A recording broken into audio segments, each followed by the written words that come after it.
Hello বন্ধুরা, এশিয়ার স্টোরির আরও একটি নতুন ভিডিওতে আপনাদের সবাইকে স্বাগত। আজকে এক্সপ্লেন করতে যাচ্ছি 2023-এ মুক্তিপ্রাপ্ত সিঙ্গাপুরের অ্যাডভেঞ্চার থ্রিলার মুভিটির নাম হচ্ছে টম মেকিং নোটস। সিনেমার শুরুতেই আমরা দুজন লোককে প্রাচীন একটি কফিনের কাছে দেখতে পাই। সেই কফিনের মধ্যে প্রচুর সম্পদ রয়েছে। তারা দুজনে যখন সেই কফিনটি খুলল তখন তারা দুজনে খুশিতে আত্মহারা হয়ে গেছিল।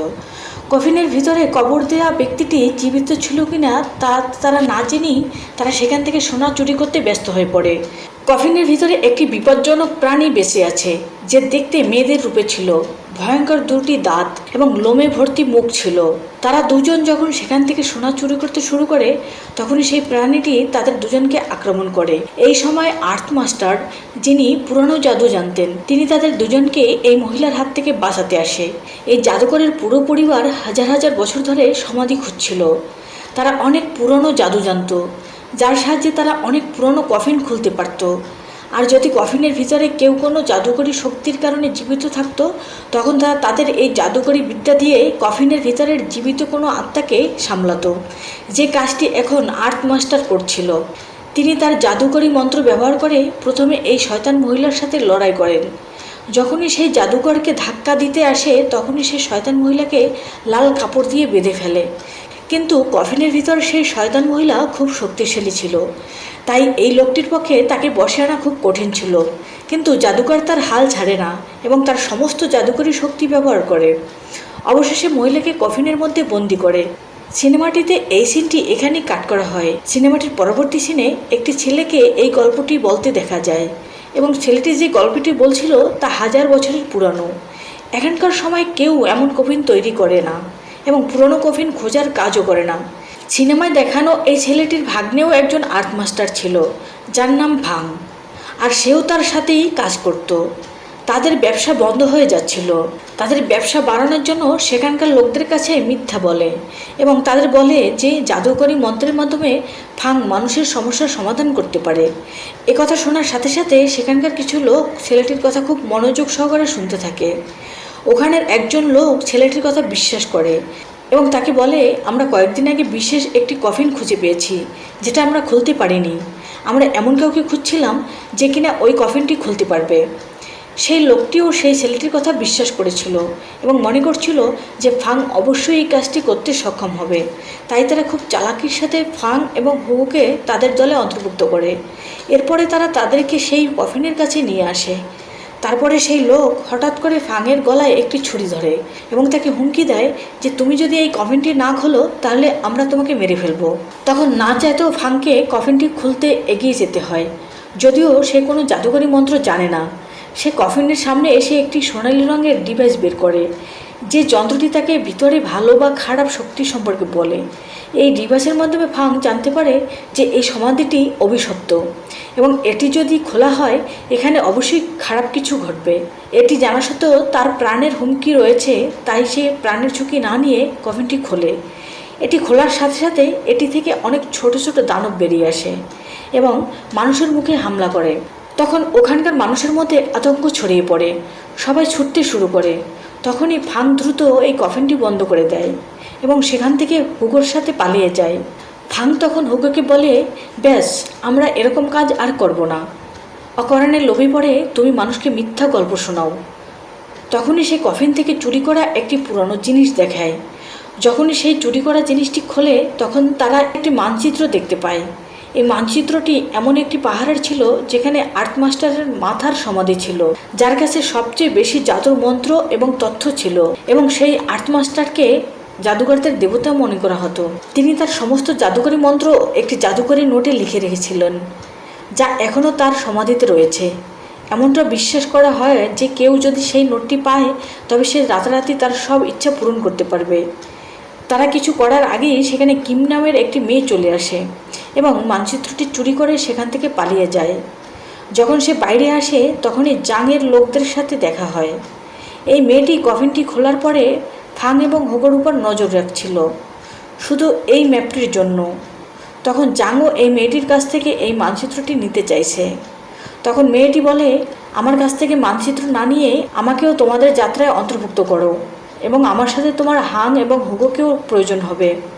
হাং এটা নিজেও জানতো, তাই সে ফাং এবং হুগো ও মেয়েটিকে সহ সেই মানচিত্র নিয়ে সেই পাহাড়ে যাত্রা শুরু করে। অবশেষে তারা পাহাড়ে পৌঁছায়। যখন জাং ফয়াংকে বলে, যাও দ্রুত সেই কফিনটি খুঁজে বের করো, কিন্তু ফাং নিজে জানতো সে কোনো জাদু জানে না এবং সে কোনো জাদুকরী উপায় কফিনটি খুঁজে পাবে না। কিন্তু এখানে সমস্ত লোকের শক্তি সম্পর্কে গভীরভাবে চিন্তা করে। ফাং তখন এখানকার সমস্ত লোকদের শক্তি সম্পর্কে গভীরভাবে চিন্তা করে। তাকে সবাই ঘিরে রেখেছে। তখনই সে আশ্চর্যজনকভাবে জানতে পারে যে তার এমন ক্ষমতা রয়েছে যার সাহায্যে সে জাদুকরীর সমাধিটি খুঁজে পেতে পারে। ফাং তার জাদুকরী শক্তির মাধ্যমে কফিনটি খুঁজে পায়। তখন ফাং সেই কফিনটির দরজায় যায় এবং তার সেই সোনালি ডিভাইসটি ব্যবহার করে। তারা এমন জায়গায় পৌঁছায় যেখানে একটি পাজেল বানানো ছিল। পাজেলে 9টি বড় কোড ছিল, আরও 11টি স্কেচ তৈরি করা ছিল। জাংয়ের একজন লোক হঠাৎ আসে এবং কোনো চিন্তাভাবনা না করে স্কেচের উপর হাঁটা শুরু করে। লোকটির হাঁটার কারণে সামনের একটি দরজা খুলে যায়। বাকি সব লোক দরজা খুলতে দেখে খুশি হয়ে যায়। ওনারা সবাই ভাবলো এটি গুপ্তধনের রাস্তা, কিন্তু ওদের দুর্ভাগ্য যে দরজা খুলতেই সেখান থেকে একটি ভয়ঙ্কর জন্তু বেরিয়ে আসে এবং সে একসাথে অনেকগুলো জিপ বের করে লোকগুলোর উপরে আক্রমণ করতে শুরু করে। একজন মানুষকে ধরলে একবারই কাঁচা চিবিয়ে ফেলে। ওই জন্তুটি ওখানের অনেক মানুষকে মেরে ফেলে। তখন জাংয়ের লোক সবাই মিলে ফায়ার করে যখন জন্তুটিকে বসে আনতে না পারে, তখন ফ্যাং খুব চিন্তায় পড়ে যায়। তখন তাদের বাঁচার একটি মাত্র রাস্তা ছিল যে তার পাওয়ার ব্যবহার করে পাজেলের রহস্য সমাধান করে। ফ্যাং পাজেলের সমাধান করতেই সেখান থেকে বেরোনোর একটি দরজা খুলে যায় এবং বেঁচে থাকা সব মানুষ সেখান থেকে বাইরে বেরিয়ে আসে। এদিকে জাং খুব চিন্তিত, কারণ তার অনেক মানুষ মারা যায়। এরপরে তারা খুব বড় একটা নদীর সামনে চলে আসে। তারা নৌকার মাধ্যমে নদী পার হতে শুরু করে। ফাং এবং গুহো দুজনেই পানিতে পড়ে যায়। পানির নিচে কিছু শিকল তাদেরকে আটকে রাখে। পানি থেকে তাদের উদ্ধার করার জন্য ক্যান তখন সাহায্য করে। পানির নিচে ক্যান গিয়ে শিকলগুলোকে কেটে দেয় এবং এই দুজনকে সে উপরে নিয়ে আসে। তখন তারা পানির নিচে থাকা কিছু আজব মেয়েকে দেখতে পায়, যারা ছিল খুব বিকৃত চেহারার এবং তারা এখন ভূত হয়ে গেছে। মানুষগুলোকে দেখে তারা পুনরায় জীবিত হয়ে ওঠে। সেখানকার লোকগুলো যখন বাহিরে আসতে যায়, তখন ভূতগুলো তাদের উপর আক্রমণ শুরু করে এবং যখন ভূতগুলো না পেরে ওঠে তখন ভূতগুলো বাদুড় হয়ে যায় এবং তাদেরকে আক্রমণ করে। মানুষগুলো তাদের সাথে যুদ্ধ করে বাদুড়গুলোকে শেষ করতে পারে না। বাদুড় থেকে বাঁচার জন্য লোকগুলো দৌড়ে অন্য ঘরে চলে যায়।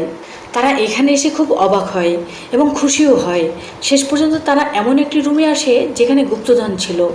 বিনা প্রতিদ্বন্দ্বিতে যে যার মতো পছন্দের জিনিস তুলতে থাকে, কিন্তু ক্যান এখানে একটি ওষুধ খুঁজতে থাকে, কারণ ক্যান নিনজা গ্রুপের সদস্য ছিল। তখন জানা যায় নিনজা গ্রুপের সব লোকদের চোখ নীল ছিল। ওদের নীল চোখের কারণে অন্য মানুষরা ওদের সাথে খারাপ ব্যবহার করে। ক্যান এই নীল চোখের চিকিৎসা খুঁজতে এখানে আসে। ক্যান কোনো গুপ্তধনের লোভে এখানে আসে নাই। তখনই জ্যাংয়ের লোকেরা সেখানে পছন্দ মতো পাত্র তুলতে গিয়ে হঠাৎ করে পায়ের নিচে মাটি দুভাগ হতে শুরু করে এবং অনেক মানুষ নিচে পড়ে যায়। উপরে থাকা লোকজনও নিরাপদে ছিল না। অনেকগুলো তীর এসে হঠাৎ তাদের উপরে হামলা করে। এই দুর্ঘটনার কারণে জ্যাংয়ের অনেক লোক মারা যায়, যে কারণে জ্যাংয়ের মন ভেঙে যায়। এ কারণে ক্যাং, গুহো, জ্যাং ভেঙে পড়ে। তারা নিজেদের প্রাণ বাঁচানোর জন্য সেখান থেকে বেরিয়ে আসে। সেখানে সে ফ্যাং ওই পুরো জায়গাটা দেখতে থাকে এবং অনুভব করে এর সম্পূর্ণ জায়গাটি একটি ড্রাগনের আকৃতিতে তৈরি করা। এ কারণেই ড্রাগন পাহাড়ের ড্রাগন নাম দেওয়া হয়েছিল। তারা দেখতে পায় তারা ড্রাগনের বডির উপরে দাঁড়িয়ে আছে। জাদু সেই নোটটি খোঁজার জন্য তাদের ড্রাগনের মাথার কাছে পৌঁছাতে হবে। তারপরে জ্যাং তার দলের জীবিত লোকগুলোর সাথে একত্রিত হয়। বাধ্য হয়ে জ্যাং তার লোকদের নিয়ে সামনের দিকে এগোতে থাকে। অবশেষে তারা ড্রাগনের মাথার কাছে পৌঁছায়। সেখানে গিয়ে তারা আর্থ মাস্টারের কফিন দেখতে পায়। এই কফিনটি খোলার জন্য সেখানেও একটি পাজেল গেম ছিল। কফিনটা খোলার জন্য জাদুর দেবতা আর্থ মাস্টারের জন্ম তারিখ দিতে হবে, কিন্তু সেখানে তারা কেউ সেই আর্থ মাস্টারের জন্ম তারিখ জানতো না। এই দরজা মাত্র 24 ঘন্টা খোলা ছিল, আর যদি 24 ঘন্টার মধ্যে ফিরে না আসতো তাহলে এই দরজা চিরতরে বন্ধ হয়ে যেত। তারা সমাধির ভেতরে এসে এখানে ছোট ছোট শিশুদের মূর্তি দেখতে পায়। হঠাৎ করে মূর্তিগুলো জীবন্ত হয়ে যায় এবং তাদেরকে আক্রমণ শুরু করে। তখন জ্যাংয়ের লোকজন বাচ্চাদের উপরে গুলি ছুটতে থাকে। কেউ তলোয়ার দিয়ে মূর্তিগুলোকে হত্যা করতে শুরু করে। এখানে তারা কেউ জানতো না যে তারা এখানে একটি শিশুর মূর্তির সাথে লড়াই করছে না। এভাবে লড়াই করতে করতে তারা হেল স্টেশনে পড়ে যায়। তারা তখন নিজেদের মধ্যে মারামারি করতে শুরু করে। শুধুমাত্র ফ্যাং হেল স্টেশন থেকে বেরিয়ে আসে এবং ক্যাং তাকে প্রতিশ্রুতি দেয় এবং তাকে বলে তুমি আমাকে পৃথিবীর শ্রেষ্ঠ আর্ট মাস্টারের জাদুকরী নোটগুলো খুঁজে পেতে সাহায্য করবে। ফাং রাজি হয়। তখন এই মেয়েটি হুককে হ্যালুসিনেশন থেকে বের করে আনার সাথে সাথে সে খুব চালাকি করে হুকের সাথে পালিয়ে যায়। তারপরে সে এখানে জ্যাংয়ের লোকদের সাথে আটকে যায়। জ্যাংয়ের সমস্ত লোকদেরকে হ্যালুসিনেশন থেকে বের করে আনতে বাধ্য হয়।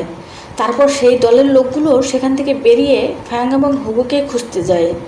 তারা ফ্যাং এবং হুগোকে খুঁজে পায় এবং হুককে আঘাত করে, যাদের এখান থেকে পালানোর কোনো উপায় ছিল না। সব লোকেরা এরপর খুঁজতে শুরু করে এবং খুঁজতে খুঁজতে তারা এমন জায়গায় পৌঁছায় যেখানে দাঁড়িয়ে ফাং এবং ডিভাইসের সাহায্যে বুঝতে পারে তার সারা জীবনে যত পাজেল খোলার জাদুকরী শক্তি ছিল সমস্ত শক্তি দিয়ে এই পাজেলটি সলভ করতে হবে। আগের পাজেলের এই নিয়ম অনুযায়ী যখন পাজেলের সমাধান করার চেষ্টা করে সেখানে 9টি স্কেচ এবং 12টি ছোট স্কেচ উঠে আসে।